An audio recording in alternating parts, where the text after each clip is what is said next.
So I'm gonna talk to you guys about impromptu speaking, right? Because I've been doing this for pretty much all my videos. I just note down ideas in my book and on based on that idea, I try to make a video. And sometimes they are not good, so I don't upload them. And sometimes they are really good. When I upload them, I get really views. Really good amount of views. And sometimes I do make mistakes, and I still keep those mistakes in this video, like the one I made earlier. So I'm gonna talk to you about how I feel confident about impromptu speaking. And mind you, I'm not perfect in this. I still make mistakes. I still don't talk that well. But I kind of like this idea, right? You get the topic on the spot and you just have to speak. Make the speech in your mind and just have to speak. So I'll tell you when I first discovered about impromptu speaking. So I was in class 7, and in our school they had hosted a competition called Pick and Speak. And I did not know about this. I did not know anything about this.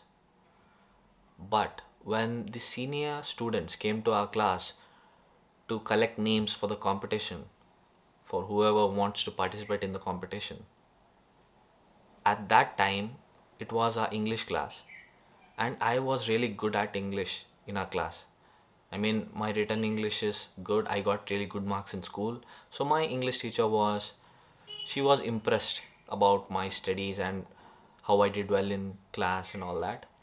So she thought I would be good in pick and speak. I did not know what pick and speak meant. But when the senior students came to our class to collect the names for the participants, my teacher told them to note down my name. Okay, so they took my name, and the coming Saturday was the competition because all the co-curricular activities were held on Saturday after lunch in our school.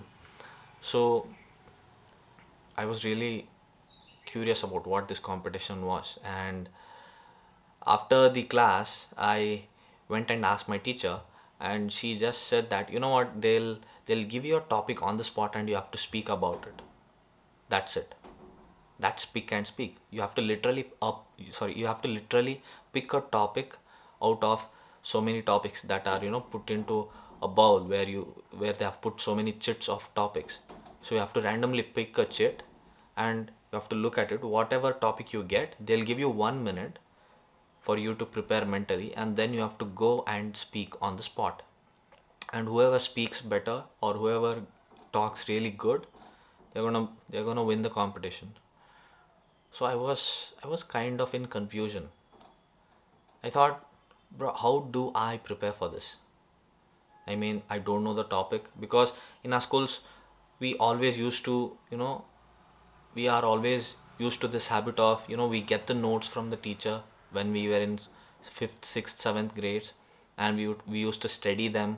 Or even if I had to, give a speech on Independence Day or something like that in my school, our teachers would help us write the speech so that we would, by heart it, and then we would go and, present the speech. But this time the situation was different.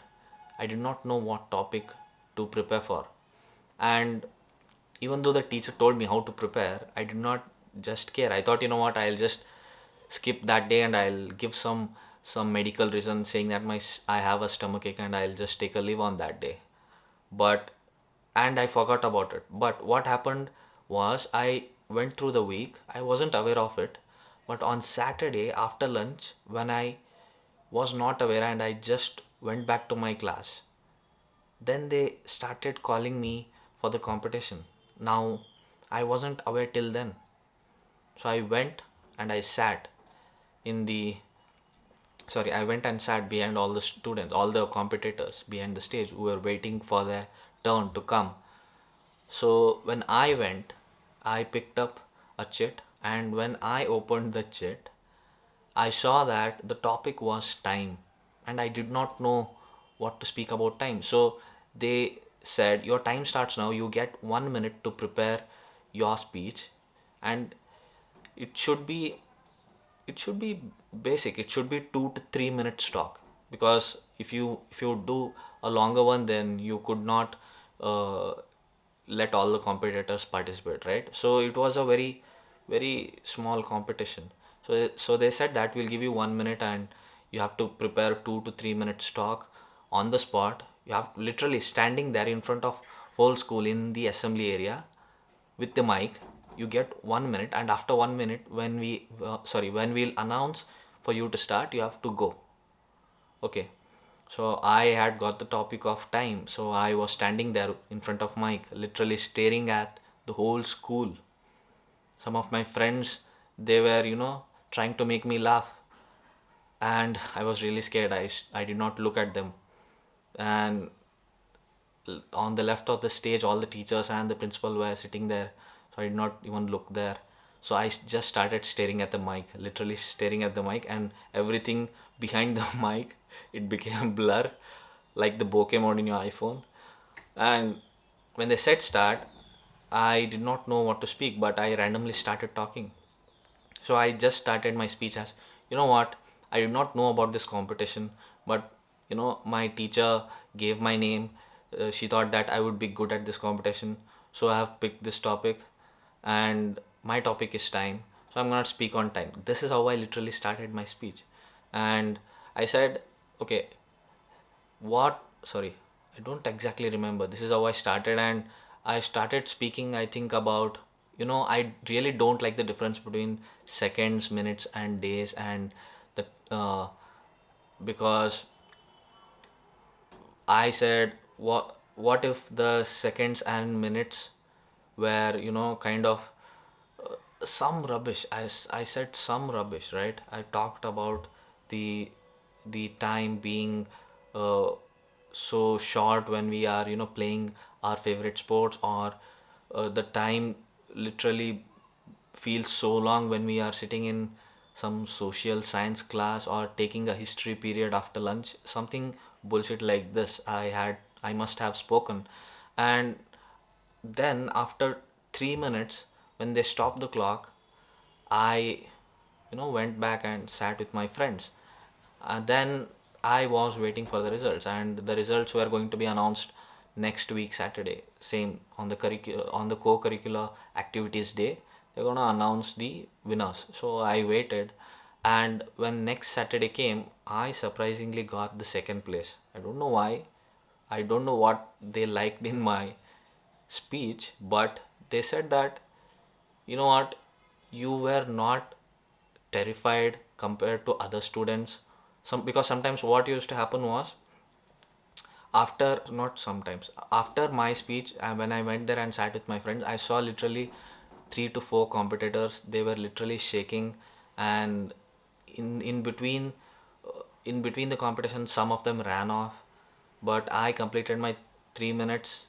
Yeah, there were many who completed their 3 minutes, but they said that I was confident about what I was talking, and I did not care about all the other things. So yeah, I did not feel that that was a really good reason. But anyways, I got the second place, and I really felt good about it. And from that time, whenever there were presentations or seminars in schools, or whenever there were debate competitions, I kind of felt that confidence. You know what, I should participate because I can speak. I felt that, and I started doing all those activities in my school.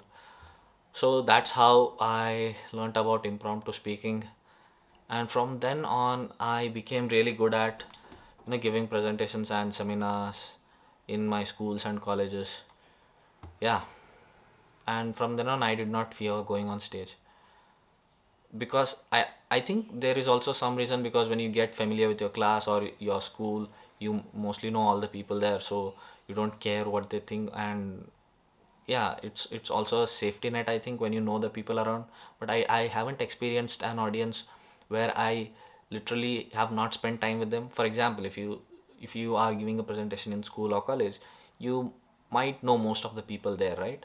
But I haven't talked to an audience which I don't know. Yeah, and that is the experience I am waiting to have. And I think that is also one of the motivation for me to start making videos. Even though my friends at the beginning, when I first started making videos, they laughed at some of my videos, but After some time they thought that, you know what, yeah, he can do it because he has been doing this all the time even in our schools and colleges. So they stopped laughing, and even I did not care, so I got interested more and more as I progressed. So I gave up 2 times, 3 times, 4 times, and then this is my fifth attempt of making YouTube videos, and I think I'm getting pretty reasonable at it. So I really want to get really really good at these things. So yeah, that is how I got to know about impromptu speaking, and it's the same, man, because once you experience these things, you get that confidence that you can do it. And especially if you get any appreciation for the performance that you do. For example, I wasn't aware about pick and speak or impromptu speaking till that day. But when I went there and I just spoke what's on my mind, and they appreciated it and they gave me a prize, I felt, you know what, I can do it. So it's just this game of confidence, because once you try it, even if you don't get any appreciation, if you just try it, if you just go and speak to an audience and they feel nothing about it, even if they don't appreciate you, they feel nothing about it. They think that it's just a normal person talking on stage, and it's fine even if the speech is not that impressive. But if they are okay with it, then I think it's a good reason for you to pick that skill, because you can improve it. And that's what happened with me, because when I got that second place, and when I got that second place, I started doing more of this in my schools and in my colleges, and from then on I wasn't afraid of this thing. That's how you overcome the fear of doing this impromptu speaking. And that's the reason I suck at using scripts for my videos. I literally I should literally, I can't speak because I get so busy thinking about the script in my head that I can't stop thinking about it, and I can't look at the camera and speak. So I hate the idea of doing scripts and all those things. I think even in the future, in the future, even sorry, why am I repeating this sentence? Even in the future, if there comes a time where I have to use scripts, I think I will not use them, because that is not how I work generally. Because if I just understand what I have to speak in front of the camera, then I just basically talk about it. But the main thing here is you need to be well aware of the topic that you're speaking. And you can look at this video, right? I can comfortably talk to you in this video because I have experienced this moment, this story that I'm sharing with you. So when you are experienced about these things, you are confident about what you're saying. So basically this confidence in impromptu speaking will come to you. The first thing is you have to just jump in, and the second thing is you should know what you're talking about, meaning you should have either experienced about it or you should have a really good knowledge about it. Then and only then you can, without fear, you can talk. So yeah, that's pretty much about impromptu speaking. And I don't know what I have to give a title to this video, so I'll think about it later. But yeah, that's the video for you. That's it for me. Take care. Bye bye.